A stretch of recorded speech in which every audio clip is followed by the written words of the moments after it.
मित्रों, ईश्वर ने भेजी हुई आपदा होती है।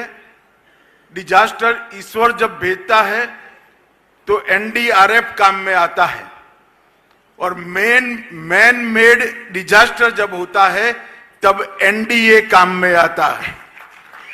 ఎప్పుడైనా సరే ప్రకృతికి సంబంధించినటువంటి ప్రమాదం వాటిల్లినప్పుడు ఎన్డీఆర్ఎఫ్ ముందొచ్చి వారి సేవలను అందిస్తారు. కానీ మనుషుల మాధ్యమంగా వచ్చినటువంటి ప్రమాదాలు ఏవైతే ఉంటాయో వాటిని ఆదుకోవడానికి ఎన్డీఏ ముందుకు వస్తుందని చెప్పి మీకు తెలియజేస్తున్నాను. 2014 से 19 5 साल अपार संभावनाओं वाले राज्य आंध्र प्रदेश की जिस प्रकार से दुर्गति हुई वो मैन मेड डिजास्टर था. 2019 సంవత్సరం నుండి 5 సంవత్సరాల పాటు ఏదైతే అమితమైనటువంటి సామర్థ్యం ఉన్నటువంటి ఆంధ్ర రాష్ట్రాన్ని ఏ విధంగా ధ్వంసం చేశారో మనందరికీ తెలియనటువంటి విషయం కాదు. అది మనుషుల చేత వచ్చినటువంటి ప్రమాదంగా మనం అందరం కూడా గమనించాలి. और मैं आज आंध्र प्रदेश की जनता को विश्वास दिलाना चाहता हूं कि आपके 5 साल जो व्यर्थ गए हैं इसकी चिंता मत करना. 3 गुना स्पीड से चंद्रबाबू जी और मोदी जी की जोड़ी आंध्र प्रदेश का विकास करेगी. ఈ రోజు మనం గడిచిన 5 సంవత్సరాల కాలం ఏదైతే మనం కోల్పోయామో, అన్ని అవసరాలు ఉన్నా కూడా మనం కోల్పోయామో, దాని గురించి మీరెవరూ చింతించవలసినటువంటి అవసరం లేదు. ఇవాళ నరేంద్ర మోడీ గారు మరియు చంద్రబాబు నాయుడు గారి నాయకత్వంలో, నేతృత్వంలో మూడింతల ప్రగతి మనం ఖచ్చితంగా ఆంధ్ర రాష్ట్రంలో సాధించగలం. एक और चंद्रबाबू जी एडमिनिस्ट्रेटिवली, फाइनेंशियली और डेवलपमेंट के रोड मैप की दृष्टि से आंध्र को दिन दूनी रात चौगुनी स्पीड से सेट करते जा रहे हैं. और दूसरी ओर 6 माह में नरेंद्र मोदी जी ने 3 लाख करोड़ से ज्यादा का इन्वेस्टमेंट और मदद आंध्र प्रदेश के लिए भेजी.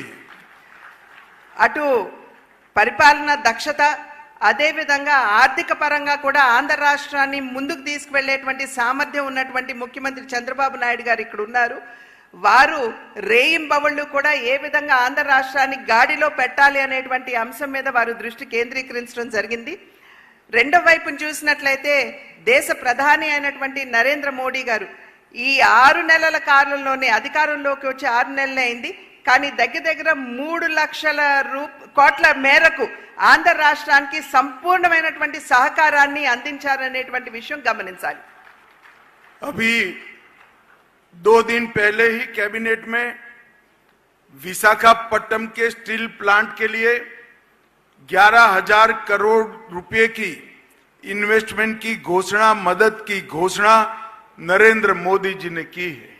ఇంతకు ముందు 3 రోజుల క్రితమే కేబినెట్ లో తీసుకున్నటువంటి నిర్ణయం మాధ్యమంగా మన రాష్ట్రంలో ఉన్నటువంటి విశాఖ స్టీల్ ప్లాంట్ కి, వైజాగ్ స్టీల్ ప్లాంట్ కి 11,440 కోట్ల రూపాయల మేరకు సహాయాన్ని అంటే సపోర్ట్ ని ప్రకటించినటువంటి విషయం మనందరికీ తెలుసు. इसमें 11,000 करोड़ रुपए से ज्यादा महत्वपूर्ण ये है कि आंध्र का गौरव ऐसा विशाखापट्टनम स्टील प्लांट अब लंबे समय तक चलने वाला है, वो सुनिश्चित हो गया है. ఇక్కడ 11,000 కోట్ల రూపాయలు అనేది ప్రధానం కాదు. ఇక్కడ ఏదైతే ఆంధ్ర యొక్క ఆత్మ గౌరవంతో ఈ ప్లాంట్, వైజాగ్ స్టీల్ ప్లాంట్ ముడిపడి ఉన్నదో దాన్ని ముందుకు తీసుకుని వెళ్తూ మరింత అభివృద్ధి పదంలో నడిపించడం అనేది ఇది సునిశ్చితమైందని చెప్పి మీ అందరికీ కూడా తెలియజేస్తున్నాను.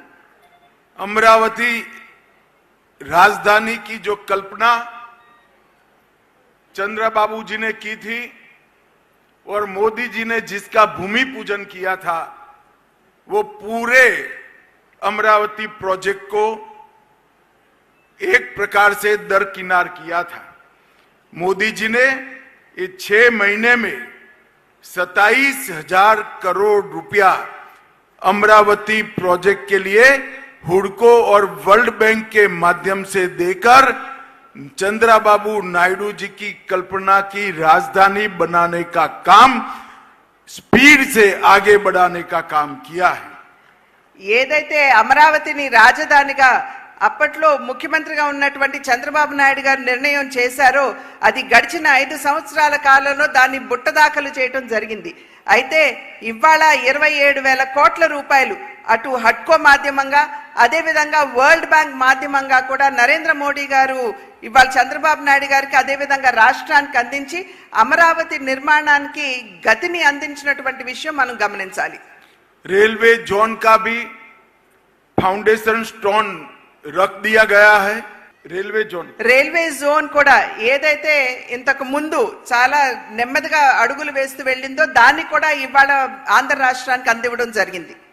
और पोलावरम जो कि लाइफ लाइन है आंध्र प्रदेश की, मैंने आज सुबह ही चर्चा की है चंद्रबाबू जी से. उनका विश्वास है 2028 तक पोलावरम का पानी पूरे आंध्र प्रदेश में पहुंचना शुरू हो जाएगा. అదే విధంగా పోలవరం ఏదైతే ఆంధ్ర రాష్ట్రానికి జీవధార అని చెప్పి మనమందరం కూడా భావిస్తామో దాని గురించి కూడా ఇవాళ ప్రొద్దున్నే చంద్రబాబు నాయుడు గారితో చర్చించడం జరిగింది. ఇవాళ వారు ఇచ్చినటువంటి అదే విధంగా ఇవాళ సభా మాధ్యమంగా ఇచ్చేటువంటి వాగ్దానం ఏమిటంటే 2028వ నాటికల్లా సంపూర్ణంగా యావత్ ఆంధ్ర రాష్ట్రానికి పోలవరం మాధ్యమంగా నీరు అందుతుందని చెప్పి తెలియజేస్తున్నాము.